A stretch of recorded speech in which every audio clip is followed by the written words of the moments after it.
الله أكبر الله أكبر الله أكبر الله أكبر الله أكبر الله أكبر. أعوذ بالله من الشيطان الرجيم. بسم الله الرحمن الرحيم. الحمد لله رب العالمين الرحمن الرحيم مالك يوم الدين. إياك نعبد وإياك نستعين. اهدنا الصراط المستقيم صراط الذين أنعمت عليهم غير المغضوب عليهم ولا الضالين. سبح اسم ربك الأعلى الذي خلق فسوى والذي قدر فهدى والذي أخرج المرعى فجعله غثاء نحوه. سنقرئك فلا تنسى إلا ما شاء الله إنه يعلم الجهر وما يخفى. ونيسرك لليسرى وذكر إن نفعت الذكرى. سيذكر من يخشى ويتجنب الأشقى الذي يصلى نار الكبرى ثم لا يموت فيها ولا يحيا. قد أفلح من تزكى وذكر اسم ربه فصلى. بل توثرون الحياة الدنيا والآخرة خير وأبقى. إن هذا لفي صحف الأولى صحف إبراهيم وموسى. الله أكبر الله أكبر.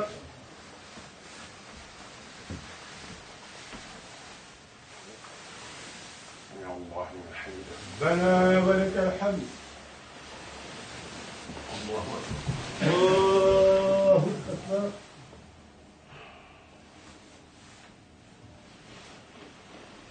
الله أكبر الله أكبر. الله الله أكبر.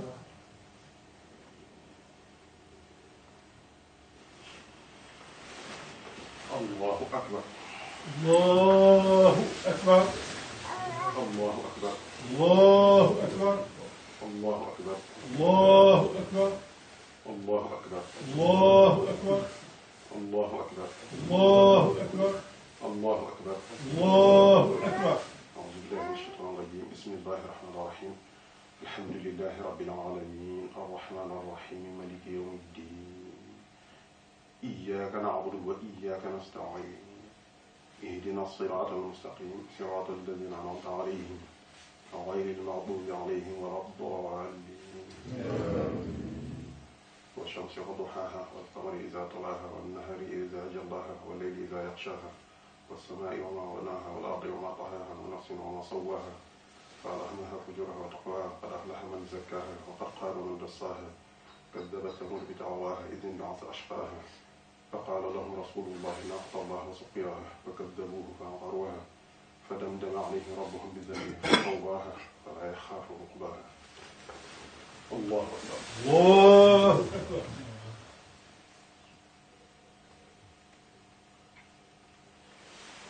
سمع الله لمن حمده. ربنا ولك الحمد. الله أكبر الله أكبر.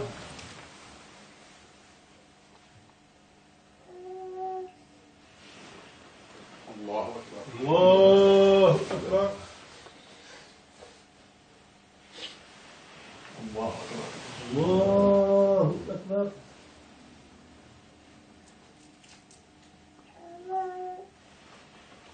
الله أكبر الله أكبر.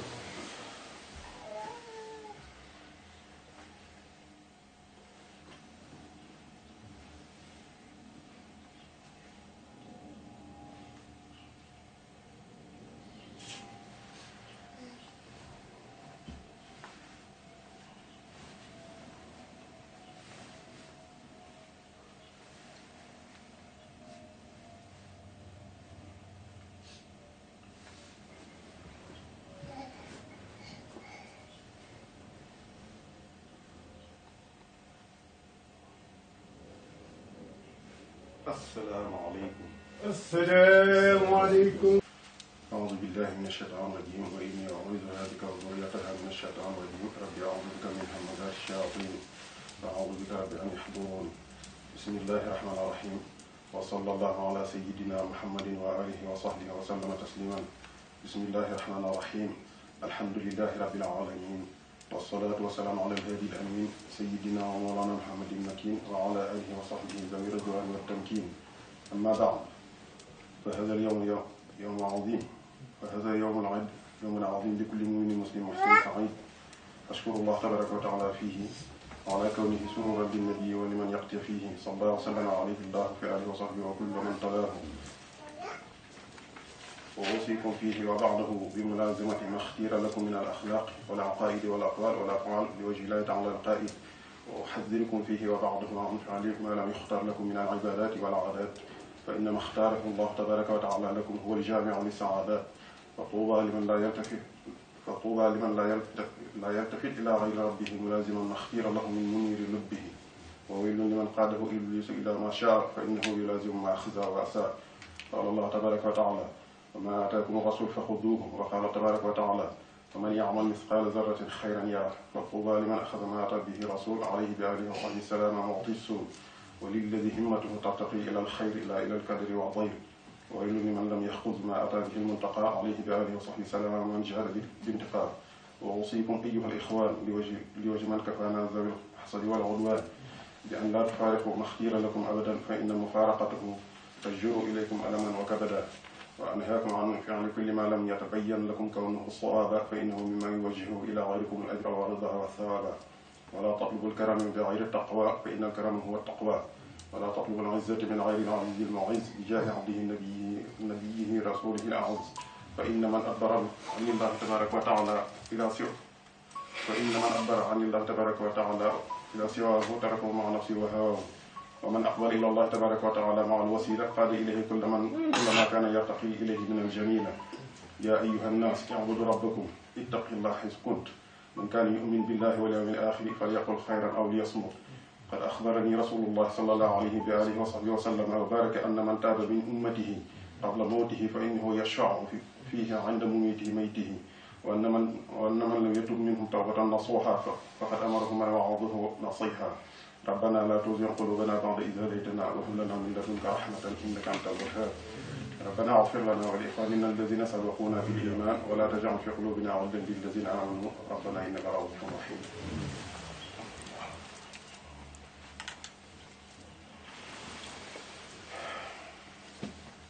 الحمد لله الذي جعل يوم العيد يوم التوسعة والتخفيف والإطلاق، والصلاة والسلام على من أخرجنا من ظلمة الجهل والشرك والنفاق والإملاق، سيدنا ومولانا محمد وآله وصحبه ذوي الوفاق، وعلى من تبعهم بإحسان في جملة الآفاق. أما بعد، وهذا اليوم يوم مبارك ولنا فيه شيء من المشارك. أحمد الله تبارك وتعالى على ما جاد به فيه للمتقى عليه سلامه بجميع مقتفيه. فإن هذا اليوم يوم أكل وشرب وعتق بفضل من جاد بفتح الرتق. فمن شكر الله تبارك وتعالى فيه فإنه يظهر بكل ما من الخير يصطفيه. فاطلبوا فيه من الله تبارك وتعالى خيره، فإنه تبارك وتعالى يصرف إلى غيركم طيره. وتوبوا فيه إليه تبارك وتعالى من جملة العصيان، فإنه يغفر لكم ويكف إلى غيركم ذوي الطغيان. وتوجهوا إلى ربكم بالكتاب والسنة والإجماع، فإن الله تبارك وتعالى يكفيكم من أبوا فيه الاجتماع بجائز العزوات المردية. صلى الله عليه وآله وصحبه ذوي الأردية. الحمد لله الذي هدانا لهذا وما كنا لنهتدي لولا أن هدانا الله. الحمد لله رب العالمين. الحمد لله الذي لم يتخذ ولدا ولم يكن له شريك في الملك ولم يكن له ولي من الذل. سبحان ربك رب العزة عما يصفون وسلام على المرسلين والحمد لله رب العالمين. السلام عليكم yéen mbokki jullit yi. السلام عليكم yéen mbokki taalibe yi. ñoo ngi leen di nuyu ku nekk saw tur ak saw sant di leen baal xaq di ñaan sama borom yàlla sunu borom mu jégal ñun ñëpp. di sant yàlla bu baax nag bi nu sunu borom mayee nu fekkee weer wu tedd wu mag wi ci shahru Ramadan al mubarak mu may nu kàttan ak wér ak xéewal yu ñu ko joxe di ñaan yàlla sama borom mu nangul sunu jàmm. maa ngi sant yàlla bu baax ndax nag ni daaw am na suñu bokki jullit ak suñu bokki taalibe yu ñu ko bokkaloon te yàlla dogalu ren ji ñu fekke ko. kon bi nu yàlla mayee nu bokk ñi ko fekkee joxe farata ji ba mag si bi ba bésu tey bi war nañoo sant yàlla bu baax te ñaan yàlla sama borom mu fekkee la nu ko at yu bëree te yokk nu bu wér ak i xéewal dan gën koo mën a jaamu gën a mën a liggéey sëriñ bi bu baax a baax di sant yàlla bu baax nag bi ma sama borom boolee ci julli Iid yi nga xam ne ñëw naa fii bokk ko yéen ànd ko yéen ngir jëmmi yàlla ak sëriñ bi. di leen fàttali rek li aju ci bis la boo xam ne bisub sant la ni ko sëriñ bi waxee ci xutba bi waaye nag bis la boo xam ne la tax li gën a tax bis bi mat rawatina bis bi waaye weer wi nu génne nga xam ne mooy tax bi ñu doon joxe mooy li ci aju lépp mooy la ci jiitu mooy muurum koor yi nga xam ne war nañ ko génne képp koo xam ne génne goo ko woon boo jógee ci barab bi na nga ko daal di génne ndax mooy tax suñu borom nangu sax koor suñu borom dafa wax ci xadiisul qudsi ne sawmu ramadan muta'alliqun bayna samaa'i wal ardi laa yuballighuha ay allah illa bi ita'i zakatil fitr maanaam suñu weeru koor képp ku ko joxe it suñu borom da koy aj ci diggante asamaan ak suuf du àgg fa moom mukk maanaam du nangu sa jaamu li fekk génne woo muurum koor kon nag lu toll ne weer fanweeri fan nga toggoo ko coono yu mel ni yi nu ko toggoo ba bisu tey bii agsi loolu rek des ci nga xam ne bu ñu ko defee suñu borom nangu lu sunu jaamu nu sàggane ko loolu dara jëru ko kon képp koo xam ne ci génne googoon boo bàyyi ko fi na nga ko génne ndax mooy charte la ci suñu borom nangu lu sunu koor ñu ci yàlla doole dimbali ñun ñëpp ginnaaw loolu ni soññu suñu bopp di fàttali suñu bopp li nga xam ne moo nu fi indi bàyyi nu fi ni ko suñu kilifa yu baax yi di ko fàttali ñun taalibe yi muy jaamu yàlla rek jaamu yàlla moom lépp a ngi ci biir liggéeyal sëriñ bi mi ngi ci biir jaamu yàlla ñun ñi nga xam ne nag moo yaakaar Xaadimu Rasuul di ay taalibeem ñun moom sunu jaamu yàlla mooy lépp rek mooy liggéeyal sëriñ bi dafa am yenn kilifa bu baax ci yoon wi lii may wax it maa ngi ko li ma doon njëkkee sax mooy maa ngi leen maa ngi koy wax ci di leen fàttali maa ngi koy wax ci tur Cheikh Sidul Muxtaar mi nga xam ne moo fi nekkal Sëriñ Tuubaa Xaadimu Rasuul ndax fu mën a dem ci adduna rek bu ñu gisee suñu kilifa yu baax yooyu bu ñu gisee li ñuy wax mooy fu ngeen mën a dem ci adduna bu ngeen fekkee bokk jullit ak bokk taalibe yi da ngeen leen di soññi ci liñ leen di soññi ci leen fàttali liñ leen di fàttali ndax mooy seen liggéey yéen kon nag na ngeen xam ne li ñu wax lépp ci seen ndigal lañ ko waxee noo ngi fàttali suñu bopp di leen fàttali ñu sax ci jaamu yàlla moo leen ko di jullit rek war na la kuy mbindeef rek war na la rawatina ko di jullit rawatina ñun ñi nga xam ne noo yaakaar Xaadimu Rasuul kon nag loolu maa ngi ciy soññ sama bopp bu baax a baax sa bokk taalibe yi nga xam ne noo bokk yaakaar Xaadimu Rasuul suñu jaamu yàlla yépp nun dañ koy tàbbal ci liggéeyal ñi liggéeyal Xaadimu Rasuul ndax suñu génn kilifa bu baax danaay faral di dégg muy wax Cheikh Mamadou Mountakha Cheikh Al Basir danaay faral di dégg moo xam ne nun taalibe yi nag dana war di jaamu yàlla di ko liggéeyal sëriñ bi waaye di liggéeyal sëriñ bi di ko jaamu yàlla waaw kon nag suñu jaamu yàlla yépp nañ ko tàggal ci liggéeyal sëriñ bi te di ko defee ni ko sëriñ bi bëggee mooy di topp yàlla topp yàlla dafa am jaamu yàlla am topp yàlla mooy li la suñu borom digal lépp nga di ko def ci xeeti topp yi jaamu yàlla nag mboolem lépp lu baax looy def te yàlla tax rek mooy jaamu yàlla noonu nag suñu lépp ñi nga xam ne noo yaakaar Xaadimu Rasuul suñu lépp dañ ko jox Xaadimu Rasuul moom mooy suñu jaamu yàlla mooy liggéeyal sëriñ bi kon nag na ni jaamu yàlla di ko liggéeyal sëriñ bi ñi nga xam ne ñi ngeen fi nekkee yéen mbokki taalibe bi yi nekk seetee ko rawatina waa Hizbut Tarqiyyah di liggéeyal sëriñ bi te seen liggéey fu ne xames na ko ci àdduna ci seen posté ak seen jeex tàkk ci sëriñ bi noonu rek la loolu mooy ak jaamu yàlla kon nag nañu jaamu yàlla di ko liggéeyal sëriñ bi li nga xamee ne noonu lañuy nekk ci alxuraan nekk ci xaside yi lu yittee sëriñ bi nu taxaw ca loolu rek moo di jaamu yàlla kon nag maa ngi soññ sama bopp di leen soññ bu baax a baax nu dolli ci farlu ndax mooy suñu jariñ ndax nun ñaakal Xaadimu Rasuul kat jullee góor ak lu yëpp suñu borom daf noo ko sant ni mu ko sante julli yëpp nu di ko def waaye nag nun lu Sëriñ Tuubaa amul soxlawuñ ko yaakaaruñ ko Sëriñ Tuubaa rek lañ yaakaar waaye nag kon nan ko doolee góorgóorlu bu baax a baax te gars yi baaxee bu yemal xiyaamee dañuy ndamoonte ci ñi gën aw xeet ñi gën Yonent bi sallallahu alayhi wa sallam bu ñu demee yemal xiyaam day puukarewoo xeetam wi kon nag képp koo xam ne suñu borom boole na la ci rek war ngaa góorgóorlu ba defar sa bopp ba bu ñu demee yemal xiyaam nga bokk ci ñi nga xam ne Yonent bi sallallahu alayhi wa sallam da leen di puukarewoo rawatina nag nun ñi nga xam ne noo yaakaar Xaadimu Rasuul ndax ci biir julli ñooñu Xaadimu Rasuul daf ci ak ciru boppam boo xam ne si bokk ko kenn kon nag kenn ku ne ci nun war ngaa fexe ba bala ci sa liggéey muy defar sa bopp ba nga bokk ci ñi tànneef yi nga xam ne si ñoom la Sëriñ Tuubaa di ndamoo bu yamal xiyam yàlla nu ci yàlla boole noonu waaw noo ngi leen di sant bu baax a baax di rafetlu di seen liggéey ak seen taxawaay ndax fu mu dem ci àdduna rek gis nañ seen taxawaay bi ngeen di taxaw liggéey xër gi ngeen xër ci sëriñ bi ak jeex gi ngeen jàkk tàkk ci sëriñ bi lii lépp moo ko waral waaye nag na ngeen xam ne sëriñ bi moom ñëwewul bor dafa amul fay kon nag yàlla seen liggéey bi yàlla na gën a bokk ci liggéey yi sëriñ bi gën a gërëm ñaan dafa mën a ñàkk ak soññi rek waaye xam nañ loolu yéen a nga ca bu baax a baax yàlla gën a jëm kanam rek yàgg fee ñu yàgg leen fee fekk te sama borom may nu fan wu gudd lool war na ko wér borom sàmm leen sàmm njaboot bi saa borom barke leen yokk seen i xéwal ba kenn ku ne ci yéen li mu liggéey li mu yéene ci liggéeyal Xaadimu Rasuul rek sunu borom jàngal kàttan bi mu ko mënee te lépp dañuy ngërëm sëriñ bi wasalaamaaleykum wa rahmatullahi taala wa barakatuh. Fashkurullah tabaraka wa ta'ala fii. Il dit c'est un jour où chaque croyant doit remercier Allah, doit faire des actes de reconnaissance dédiés à Allah. Comme cette prière qu'on vient de faire, qui est une prière de reconnaissance des bienfaits d'Allah sur nous, qui nous a gratifié de ce mois. Comme il l'a dit, le Cheikh tout à l'heure dans le Qur'an, c'est le mois le plus béni de l'année.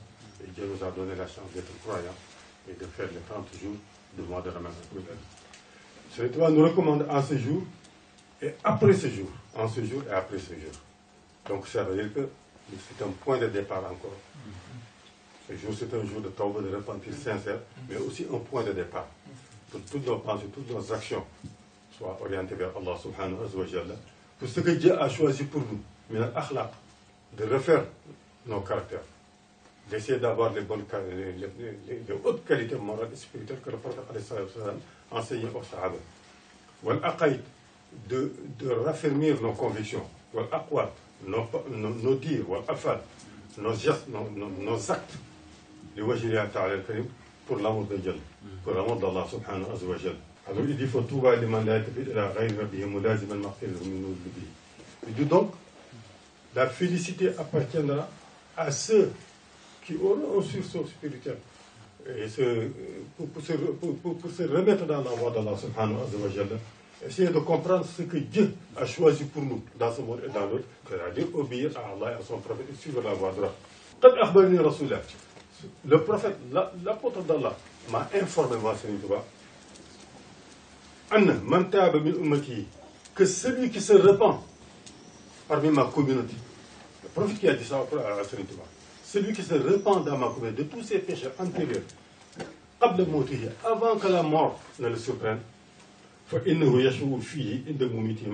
dit celui-là aura bénéficié de la rédemption d'Allah subhanahu wa ta'ala, le jour de la résurrection. Il sera sauvé. Il sera sauvé. Mais celui qui ne se repentit pas de ses péchés avant sa mort, de repentir sincère, ça veut dire en abandonnant toutes les mauvaises actions qu'il faisait avant, d'une manière sincère, avec le regret, avec la ferme intention de ne plus revenir sur ses péchés antérieurs. Il dit, celui qui ne le fait pas, il dit que celui-là, celui qui refuse de faire ce repentir-là, qu'il sache qu'il a eu la recommandation et le conseil de Serigne Touba, mais qu'il ne l'a pas suivi. Tant pis pour lui. Que Dieu nous épargne de ça.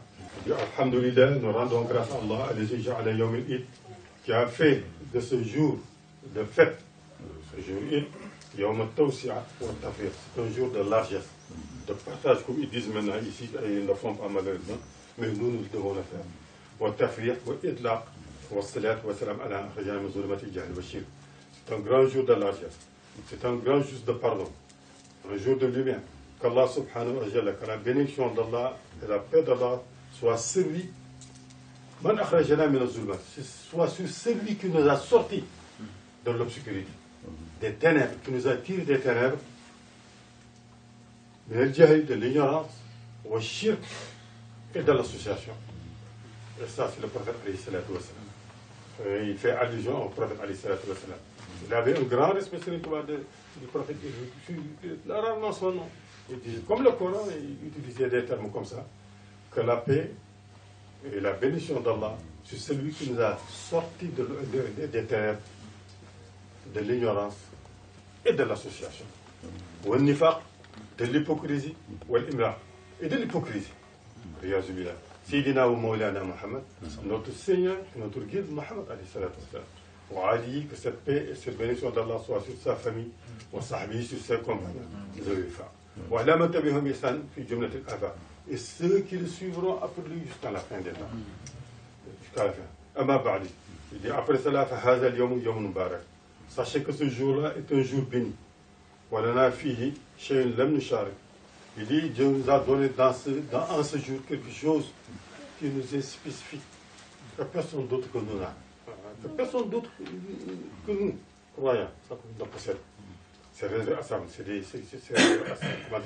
des avantages des privilèges qu'Allah subhanahu wa ta'ala, ce jour, donne à la communauté du prophète alayhi salatu wa salam. Fahmadullah, donc il nous exhorte à remercier Dieu pour ça. Ta'ala, il est très élevé, très exalté. Ala ma jad fihi lil muntaha alayhi salatu wa salam pour ce qu'il a donné à ce prophète alayhi salatu wa salam en ce jour énorme à sa communauté. فإن هذا اليوم يوم أكل وشرب. Ce jour-là, c'est un jour où l'on doit manger et boire selon ce qui est licite. C'est un jour de manger et de boire exclusivement dans le domaine du licite pour tous les croyants de la terre. Ce n'est pas un jour de jeûne. Personne ne peut jeûner ce jour. C'est un jour aussi où Dieu,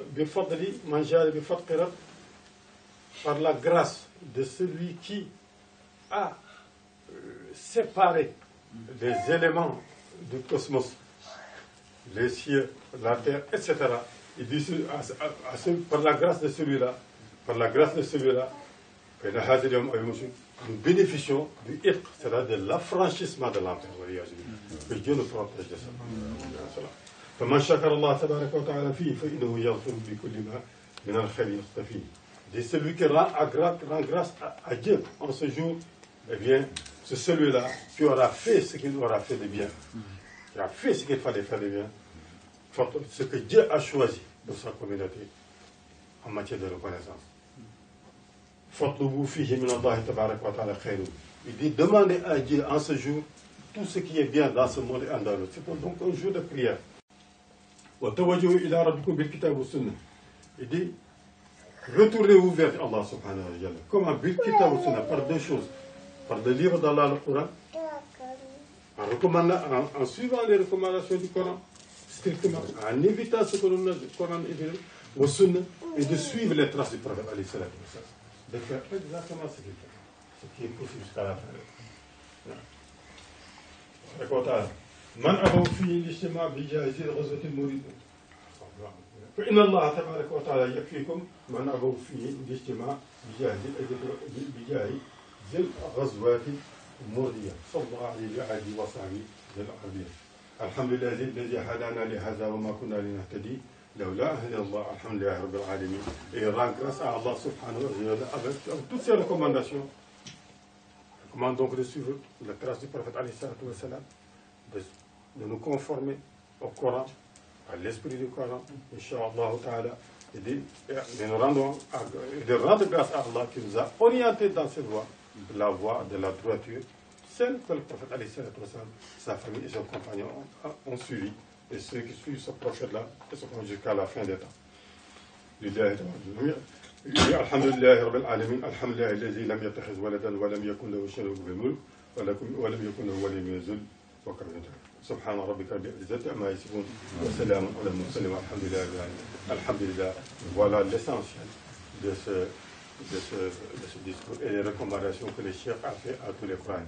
Il a commencé par remercier tous les croyants et de remercier Allah de lui avoir donné l'occasion de venir parmi nous ici en France en ce jour et de faire avec nous ce que Allah, son prophète, a fait et ce que Sëriñ Touba a fait. Et remercier Dieu pour ça de l'avoir favorisé de ce privilège. Nous aussi nous rendons grâce à Dieu et il nous rappelle que eux, leur mission, c'est de marcher sur cette terre-là et de rappeler aux croyants, aux mourides, leur devoir, comme le Khalif Cheikh Sidi Mokhtar l'a recommandé. Wassalamu alaikum wa rahmatullahi ta'ala wa barakatuh. Le jox fes bi bu ñaan alhamdulillah.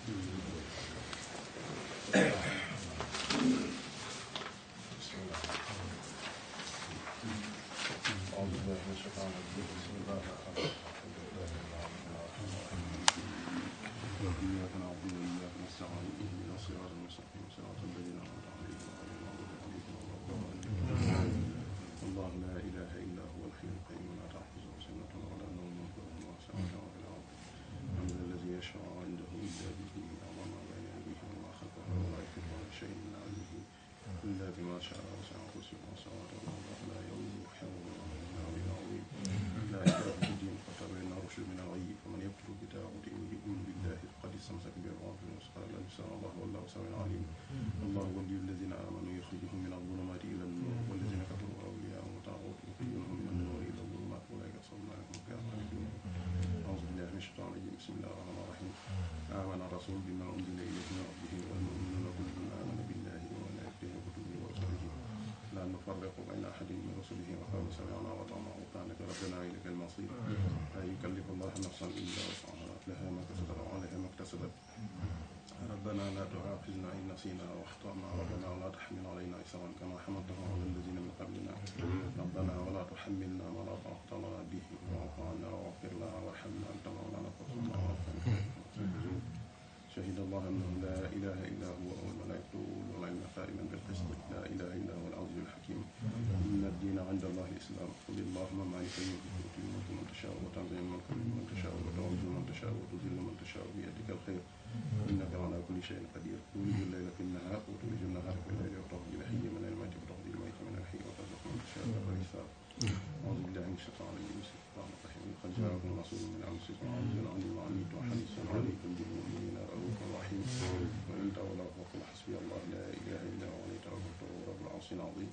أعوذ بالله من الشيطان الرجيم بسم الله الرحمن الرحيم وإن يكاد الذين كفروا لا يزلقونك بأبصارهم لما سمعوا الذكر ويقولون إنه لمجنون وما هو إلا ذكر للعالمين بسم الله الرحمن الرحيم إنا أنزلناه في ليلة القدر وما أدراك ما ليلة القدر ليلة القدر خير من ألف شهر تنزل الملائكة والروح فيها بإذن ربهم من كل أمر سلام هي حتى مطلع الفجر سلام هي حتى مطلع الفجر سلام هي حتى مطلع الفجر بسم الله الرحمن الرحيم لإله قريش إله مرحلة الشتاء والصيف فليعبدوا رب هذا البيت الذي أطعمهم من جوع وآمنهم من خوف بسم الله الرحمن الرحيم قل يا أيها الكافرون لا أعبد ما تعبدون ولا أنتم عابدون ما أعبد ولا أنا عابد ما عبدتم ولا أنتم عابدون ما أعبد لكم دينكم ولي دين بسم الله الرحمن الرحيم إذا جاء نصر الله والفتح ورأيت الناس يدخلون في دين الله أفواجا فسبح بحمد ربك واستغفره إنه كان توابا بسم الله الرحمن الرحيم قل هو الله أحد الله الصمد لم يلد ولم يولد ولم يكن له كفوا أحد بسم الله الرحمن الرحيم قل أعوذ برب الفلق من شر ما خلق ومن شر غاسق إذا وقب ومن شر النفاثات في العقد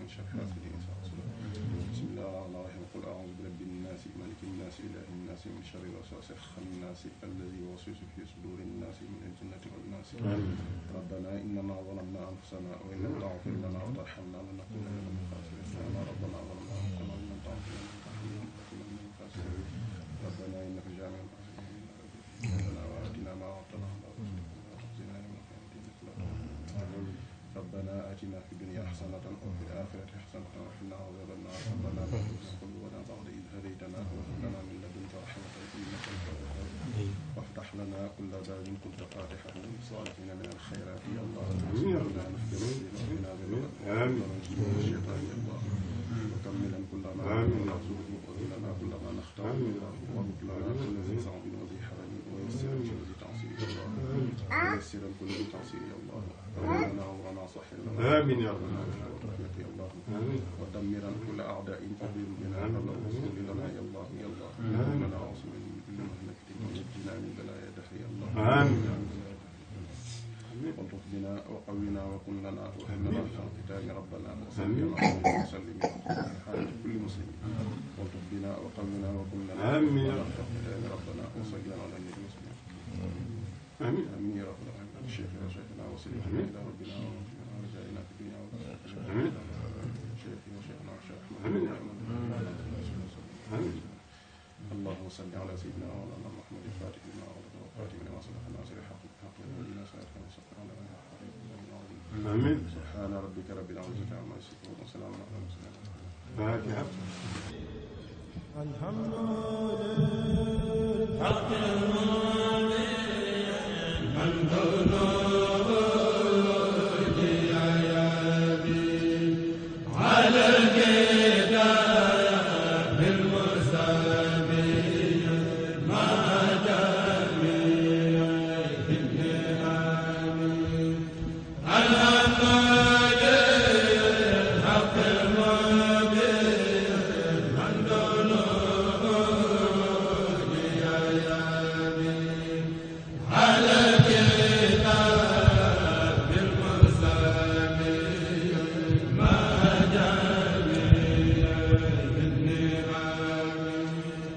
الحمد